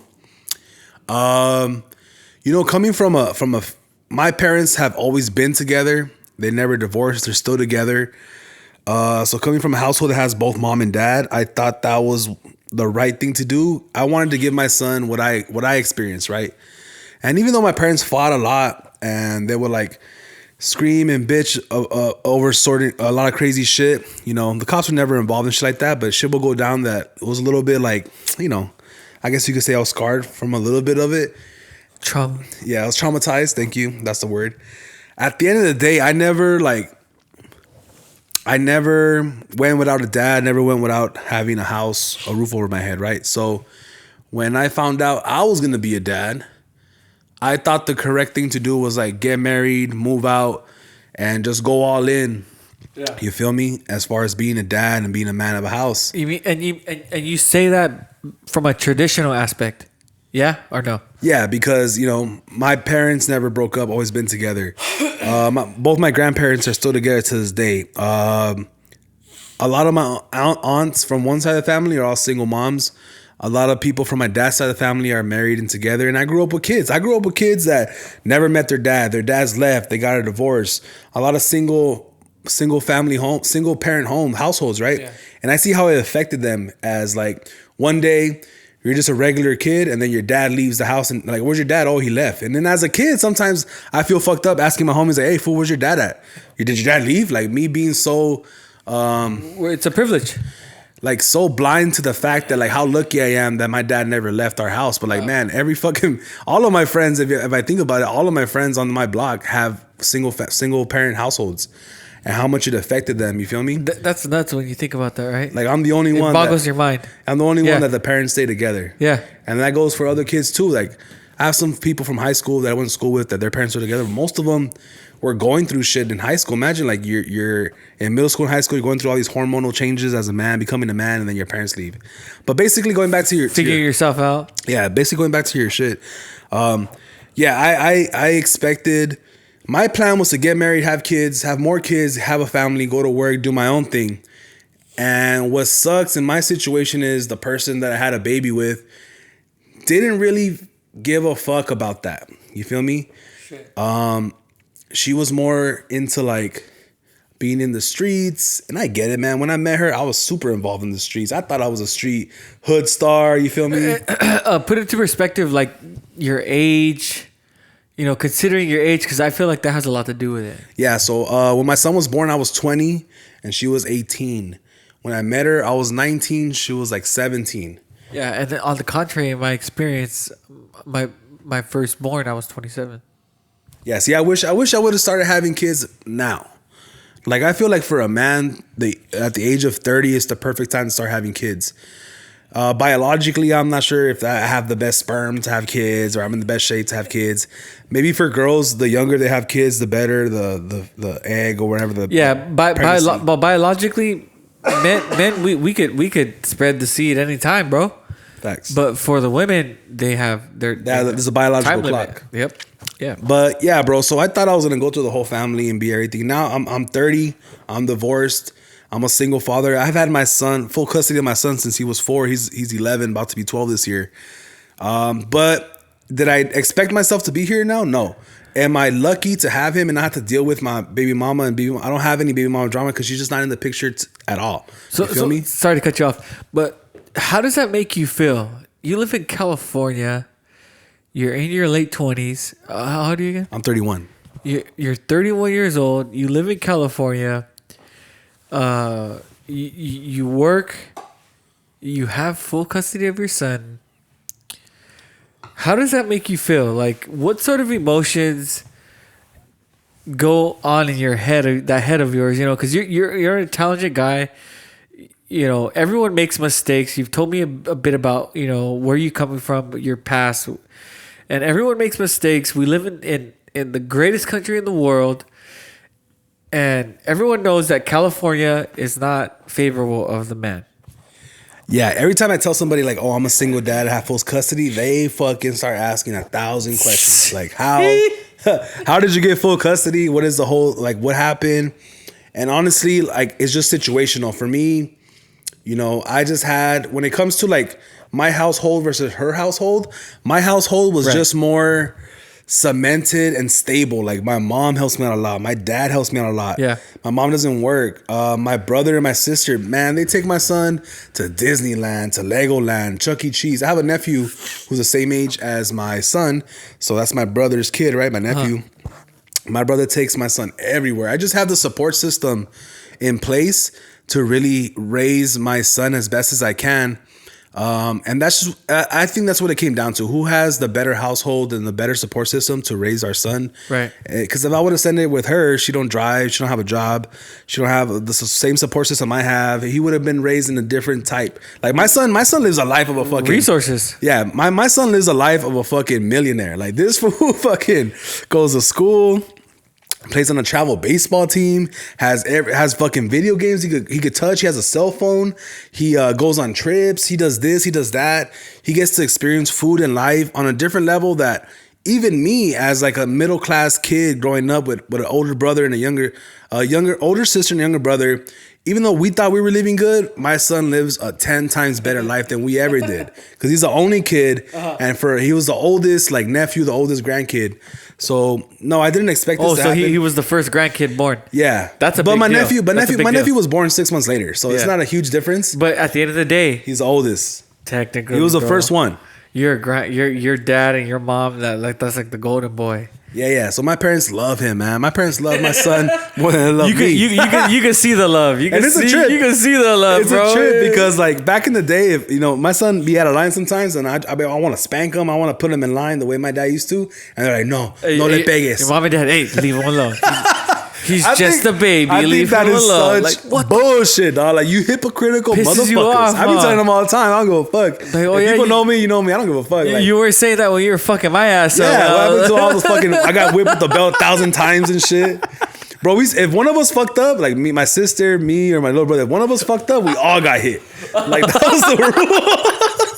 That was the rule. So, like, if you told on your older brother or sister, I still get fucked up. Yeah, you're gonna get hit for snitching. Like, so to me, it was like, all right, guys, I know we fucked up. I'm sorry I did this to you, but let's not snitch on each other. Yeah, like, hell no. My sister was too smart. Like, that's when you learned what blackmailing was. You're like, hey, I know what you fucking did. You better be fucking nice to me. She'll snitch on me. Something I did to my brother, or my brother did. So since she was a snitch, she only get hit once, and then me and my brother would just get pop. My little brother got it the worst because he was a wild boy. He was a wild little motherfucker. Now he's straight, but he used to be a wild boy. But, like, yeah, I can't even discipline my son the way I want to. You feel me? Right. Like, but that's just, you know, you evolve with the times, and, like, it's also with the times, you know, in the American culture, the way it's shifted. Facts. Fucking A. That's pretty cool. And so, How old is your son? I mean, how old is your son again? He's 11. 11. So He's about to go into middle school. He's 11, dude. Like, you remember when you were 11, bro? Yeah, when I was 11, fuck, dude. I was doing a lot of stupid shit. But at the same time, I had a lot of outside influences. Like, I used to love to hang out with older kids. We used to be outside 24/7, you know? Life was different for sure. Yeah, there was no, like, helicopter. My parents were not, like, helicopter parents, you know? Like, go outside when the light comes on, come back to the porch and kick it on the porch for the rest of the night. So my son's different. He's inside all day. He's inside all day around grown-ups all day. Like, it's more secure. I wish I grew up around this time, even though like some people say like, oh, you don't even know what happened back in the 90s and 2000, this and that. Like, nah, bro, the perfect time to be a fucking kid in America, I think, is right now. You have everything at your fingertips. Yeah. By the time you're like 12, 14, 15, you have an idea of what you want to be in the world. You are so much more prepared and well aware of. You have access to information. Yeah. Back in the day when even though we had a computer back when I was that age, like you would have to wait 20 minutes for a page to load, download a document. Like the internet was there, but it wasn't really there. Like it was so slow. You feel me? Yeah. Right now we're in Web 3.0. Yeah, Web 3.0 is about to start. Yep. And that's the big reason. No, it's not about to start. We're in it right now. That's a big reason why I started the podcast now. You know, Web 1.0 was like email and shit. .com era email. And then Web 2.0 was like the beginning or the start of a lot of companies, Spotify, Instagram, Facebook, all these companies being huge, right? The subscriber. Yeah. Now at Web 3.0, what I think Web 3.0 is like now the average consumer can easily become a company. Entrepreneur. Yeah, you're easily, because back in the day, say I'm 31 right now. Say I was 30 in 1990 and I want to get my music video on MTV. I want to get a radio show on Power 106. There's no possible way. You got to cater to MTV. No matter how hard I would try to grind to get a job at MTV or Power 106 or Viacom or BET, they would never hire me in a million years. So Web 3.0 is giving me the opportunity to do this, to like get my own setup and then broadcast to the world what I want to do. So I'm in love with my situation right now. Obviously, it would have been awesome to be 15 and famous, 25 and famous, but 31 and starting to get my shit out there, to me, is the perfect age because I made a lot of mistakes growing up. Huge mistakes. I thought I fucked my life up when I was 18. And as a father, you know, like speaking of that, let's stay on that direction for a second. So you made a lot of mistakes. You learned from them. You made your corrections. Do you want to spoon feed your kid, or do you want him to, like, you know, have the guts, get some courage, get some balls, like go make some decisions for himself, go fail? Or do you want to, in a way, kind of give him a couple of shortcuts? I would love to be able to just, you know, spoon fed him and teach him and have him listen to me and reciprocate the same feeling. But dude, I remember when I was 14, 15, the last thing I wanted to do was listen to my dad. You know, my dad always tried to tell me, get a job, go to school, do this and do that, make your life easy. You feel me? And all I wanted to do was just do the opposite. I just had something in my brain that I did not want to listen to nobody and want to do everything my way. And I'm still, you just knew you were wired different. I'm still like that to this day. Like this whole podcast shit, like I'm the only one in my friend group that like has a podcast up and running. I always hear people like, oh, I want to start a podcast. I want to do this. I want to do that. I want to make music. I want to do this and do that. Like, all right, cool, do it. But like nobody's really doing it how I'm doing it. You feel me? Yeah. And I just have like this blind faith in myself, which might be the biggest detrimental thing to me, or it might be in the long run my greatest feature, my greatest attribute, which is like I just go completely in on something that I really, really, really want to do. But I wish my son would listen to me. But at the end of the day, I'm 30 right now. When he's 30, I don't know what the world's gonna be like. The world is not gonna be the same as today's world. So why would I want to prepare him to play by today's rules? Yeah. When right now we're talking about Web 3.0, by the time he's 30, it's going to be like Web fucking 1006 and shit. You feel me? So all I can do is like try to help him with his mental health. What I try to do and help him become a man, an honest man and a good man. Like respect your elders, be loyal, you know, like just like these like social traits, social things that can help him in the long run, just provide for himself and be a good person. You feel me? And then be liked in the family. Because growing up too, I could care less what my family thought about me. And I would never go to family parties. I would just be kind of like a little asshole. You feel me? Like I wanted to be with the homies and be in the street. Right. And now looking back on it, like I kick it with like none of those guys from back in the day. One of my homies just got out. He did 10 years. My other homie just got out. He did 12 years. So I haven't seen him since I was 19. He came here the other day. You know, he's an old man already. And it's a trip. Like, we were like so involved and so sold in this idea of being in the street where did it really get us? It really, really didn't get us anywhere. And we just wanted to be cool and smoke and drink and be on the street and get bitches and tag and all this shit. And that's something that I could tell my son. Like, and then I made sure my son came outside and met him. And my homie's like 6'4", tattoos on his face, tattoos on his head, tattooed everywhere, fresh out of prison. My son's like, what the fuck? Like, why am I meeting this guy? Shit, yeah. I haven't even broke it down to him why I made sure that I wanted him to meet him. But one of these days I'm breaking like, hey, you know that guy that I made you meet the other day? Like, boom, this is what happened to him. His son hasn't seen him in X amount of years. So I could just give him my stories, keep it real with him, and hopefully he gets it, you know? Because look, at the end of the day, I'm the first American generation from my family. My dad tried to put me up on game as far as growing up and being a man, but he grew up in a different country. And my dad didn't go to school. My dad didn't go to school here. He went to Roosevelt for like a year or two, and he got bullied by all the Chicano kids, so he dropped out. And he just went to go work because all the Chicano kids will pick on him. Right. Because he wasn't American. Yeah, because he didn't know English and shit. Right. So my dad's like, man, fuck this. I'm just going to go to work. So my dad's thing since he was like 14, 15 is like work. He used to sell oranges, and he got a factory job, and he's had factory jobs for all his life. So he, of course, that's what he's going to preach to me. He's going to preach to me, get a factory job, get good insurance, buy a house. In a way, it's all he knows. That's all he knows. Right. So, you know, sometimes he tries to like, you know, bang that shit into my head, but he doesn't understand or hasn't seen what I've seen, like what this country really is about, what opportunities are really out here. Like, you can have a regular job, but at the same time be building your own business. And actually, that's something I did learn for him. For the last 20 years, he's been working 7 days a week nonstop. On the weekends, he goes out and he sells hats. This is actually his brand, Chalil's Sporting Goods. We sell like Dodger gear, Laker gear, Raider gear. He's been selling gear for 20 years. So that's something I did learn from him. You know, whether he wants to admit it or not, like I learned the will. My hustle, my grind, like my fire when I talk to people, like when I get out there and try to do my shit, I got all that shit from my dad. The level of ambition. I got all that shit from my dad. And maybe I got a little bit too much where like I don't want to have a regular job and go back to that shit because I learned that shit from my dad. I remember when I was 5 years old, he started off selling tools behind the giant Sears Tower in downtown and Commerce. It was like you go to the back in the alleys and there's all these factories. My dad used to slang tools and shit. And I'd be right there back in the Astro van, like watching him slang tools. And then we moved over to hats, and he used to only sell Dodger hats. And then when he got more money, he went to Dodgers and Angels, and Dodgers, Angels, and Yankees. And then 2 of this size, 3 of this size, and now we got like a whole fucking U-Haul truck full of shit that my brother helps him run. So like, I seen the American dream, the entrepreneur in my dad from a young age, and see how far it takes him. But I've also seen how hard he works.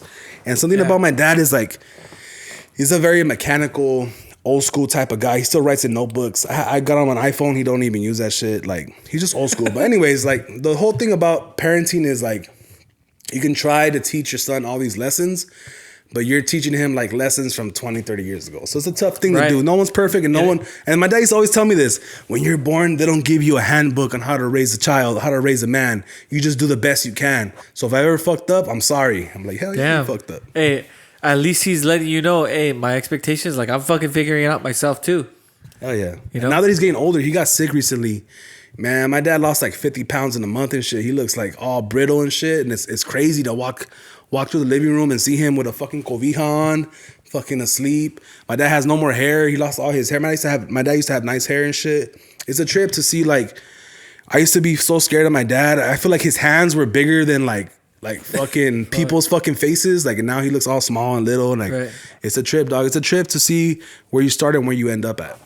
Yeah, that's full circle. Facts. You know, your father. Yeah, like he's slowly turning back into a kid. You feel me? Yeah, that's the circle of life, right? Fucking Simba, right? That was awesome. So my next question, which is pretty cool, it lets me know more about who you are as a person, you know, and that's great because, dude, like, I look up to you for that, bro. Like, I feel that single fathers, we don't fucking get nowhere near the credit that we actually like would like. We, in a way, we're not even considered to get the credit we deserve. You know what's crazy? Like, for some reason, I don't even when I was making no money, like they would never. I'm like, I'm a single dad. What's up? Give me Medi-Cal. Give me food stamps. Give me the. I've never got any. Hey, you did what you had to do. I never got any government assistance. I even asked for it. Like, hey, what's up? Help me out. And they would just turn me away. Like, no. Basically, like, we don't give single dads. Sorry, sir. You made so much. Yeah, I was making like $27,000 at the time a year.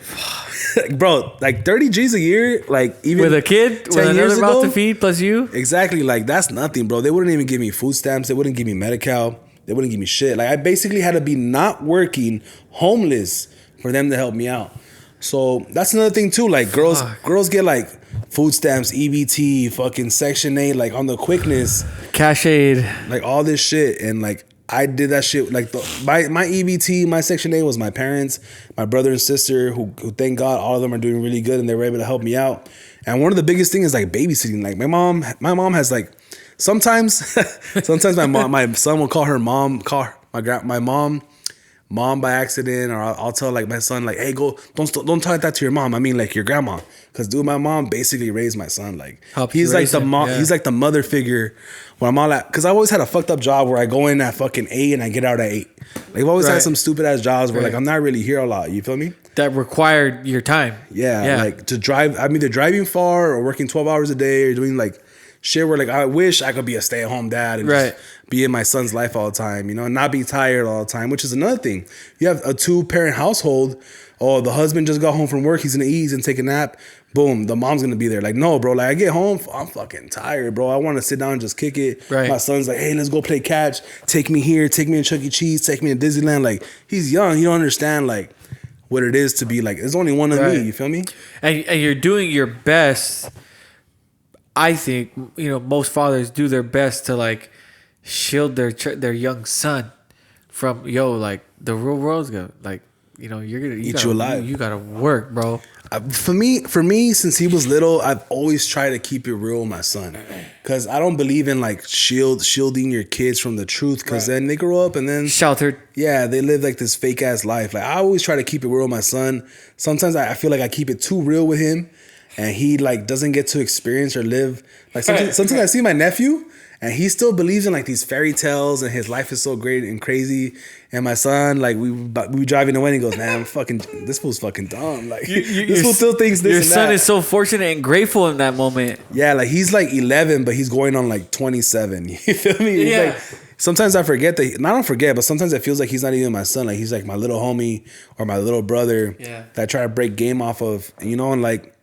Why should I baby him? You feel me? I feel like that's not important. If I can't provide the excellent lifestyle and provide him a life of like, oh, he's rich and famous and he has all these cars and shit, the least I can do is like at least build his brain up to be a man as soon as possible. You feel me? I agree with you. Like for example, the other day we had soccer practice with my boy, right? And so I'm doing the co-parenting thing, and so his mom's there and everything like that, whatever, blah blah blah.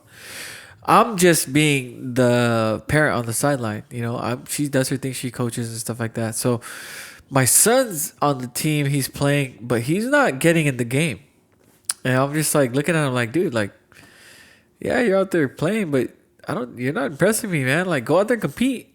Like, come on, get your head in the game. Focus. Yeah, he's young. However, when you're young, you learn real quick what it is to compete. Facts. And so I wasn't too pleased with his performance, and I said, "Son, like, hey, I need to talk to you real quick. Me and your mother right here. Me and your mom, we've kind of sheltered you a little bit. We kind of coddled you a little too much. We want to see. I want to see you as your dad. I want to see you, get a little, physical with when you're in practice. Because how you practice is how you're gonna play. How you do one thing is how you do everything, right? In real life and in a game." And so I told him, I said, "Son, do you even like playing soccer? Because like we're spending this money. Like if you're not gonna compete, like I'm not gonna waste my money. You don't need to play. You talk about how you want to wrestle and be physical. Well, let's go do some wrestling. Because I want him to learn. Like this ain't a game. Always fun in games. Like you're gonna learn skills. You're gonna learn how to compete, and those skills are gonna keep you alive when you're an adult. And I'm no longer here to help you, dude." Yeah, I feel the same way with baseball. My son's been playing competitive, like travel baseball since he was 5. And we always, a lot of parents will probably look at me and my brother's like coaching style or the way we how serious we take baseball, and like, man, he's gonna take it too serious. Like, your kid's never gonna play in the MLB. But obviously, we're aiming for them to be in the MLB. But also, like, the way you do one thing is the way you do everything. Right. You feel me? So you gotta make sure that you get out there and you're not just fucking around in life. You know, there's gotta be, you gotta teach kids when they're young, like, hey, there's some things you gotta be out here and be serious, and there's some times to fuck around. Like my son, another thing is my son, I allow him to cuss. I don't give a fuck. Like, I say a lot of bad words. He's gonna pick up on it anyways. Right. So before he starts cussing and doing all this shit behind my back, and then people telling me, oh, your son said a bad word, I set him down and tell him, look, if you're around your homies, if you're around your friends, cuss up a storm. I don't give a fuck. If you're around your mom, your grandma, any older ladies, any older people in general, your teachers, you are not allowed to cuss. Learn some respect. You have to. That's called respect. You don't do that. But around your homies, I don't give a fuck, because I used to do the same thing. Yeah. And he goes, all right. And has he fucked up before? Of course. But for the most part, he knows when and where to do certain things. And I think that's all. As a father, that's the biggest thing I owe him. I'm going to be able to teach my son how to be a Mexican American in America way better than my dad was able to teach me. And what my dad taught me was like hard work, dedication, take care of the family values and shit like that. But that's why I expect a lot from my son, because, you know, like, I'm giving him free games since he was young, and it's only me and him. So, you know, he hasn't really been babied a lot. He doesn't have a mom or that like feminine figure in his life to like baby him and shit like that. Right. Yeah, no, that's actually a good point, because, you know, coming from a dual parent household, like, you learned and you developed like that trait and that skill. Like, okay, well, I can get away with this parent. I can't get away with this parent. Right, you know, and so you do your best to juggle your life, your fatherhood, your own livelihood, and you have the lit outlet, right? Which is something that's gaining momentum, and it's freaking cool. Like, I've seen some of your previous content, it makes me laugh, you know, and I get a kick out of it, and it's very supportive. I want to support it, and how can we get others to support it? Like, where is the vision, or where are the steps that you want to take the lit outlet as a brand, as a logo, you know, as the company that you're building, whether it's a podcast or entertainment or content or influence, or just, you know, whether you're putting people on game. What is it that you want to build, or what is it that you're looking to create, and where do you want to take it? The initial idea behind the lit outlet was like, I grew up loving to watch MTV, BET, VH1. So I wanted to make like a BET, but like for people that look like me, sound like me, and are from my area, Southeast LA, right? Because I feel like there's a lot of talented people out here. I would love to like give a platform. East Los? You know what I'm saying? Like, you know, like that. I would love to like showcase our talent, right? As I got older and things have changed, I would love to be able to do a lot of things. Like, this is like a seed that I want to plant with a bunch of different branches. You feel me? Like music, podcasting, movies, clothing lines, restaurants, hotels, I want to make this shit huge, right? But the thing that you guys can do to really help us out right now, especially us being like at the very bottom as far as starting, thank you for noticing the hard work we put into this. Well, when I say we, I always say like we as a lit outlet. Oh, the lit outlet. Motherfucker, it's just me. Yeah. Look, it's just me recording this shit, doing the audio, putting on the lights, editing the video, uploading it, slicing them up into clips. It's all me, bro. And honestly, right now, what I need y'all to do, the most help you can do, is go to Patreon and subscribe and be a patron. Give me $3 a month, $10 a month, $20 a month, because I need money to invest in this company to really blow it up and get it to where it needs to be faster. You feel me? Right. YouTube is not paying me. Instagram is not paying me. Facebook is not paying me. TikTok is not paying me. You know, I'm providing all this free content, hopefully bringing information and knowledge to people, entertaining people, making people laugh. Right. I'm doing it for free on my own dollar. You feel me? Yeah. And I'm also a single dad trying to raise a kid, and I'm fucking trying to help my parents. You know, you gotta feed them. I'm paying my bills, and I'm doing this and that, and trying to live my life all at the same damn time. You feel me? Where most people, they could barely take care of their damn selves without a whole company, a startup company on the side. So number one is gonna be join Patreon, $3 a month. I'm sure you spend more on fucking condoms and blunt wraps and fucking Starbucks. You feel me? I'm less than a gallon of gas right now. $3 a month. That'll be the first thing you should do. Number 2 is going to be anytime you see my video, like, comment. Those 2 things really make sure it tells Instagram like, hey, people are liking this. People are commenting. Let's show it to more people. So that helps spread the word. You feel me? Also, when you see my content, don't just pass through it. If Instagram pays attention to that, it's part of the algorithm. If you're scrolling through Instagram or TikTok, whatever, you see my video and you just keep passing it, they're gonna be like, oh, no one wants to see this shit. So like, at least try to watch 10, 15 seconds of it. That's another thing. Number 3, the last thing you could do is help me create content. Me and Aaron were talking about having a Money Monday type of episode where we always drop knowledge about money. So having more shows to do. Because my plan is to have an episode every day. On Mondays, we talk about money. On Sundays, we talk about sports. On Wednesdays, we talk about music. On Tuesday, we talk about comedy. So anybody out there that wants to have a show, provide content, send me topics or ideas and want to be basically like an off-air producer, that's another way you can help. There's many ways, many things you could do to help this channel, help me, and make this shit blow up. You feel me? Because this is like FUBU, for us, by us. You feel me? Like, whoo. You feel me? It's for us. So let's just get all behind it. And I'm not a greedy person. Anybody that fucks with me knows that I'm not a greedy person. So I give credit when credit's due.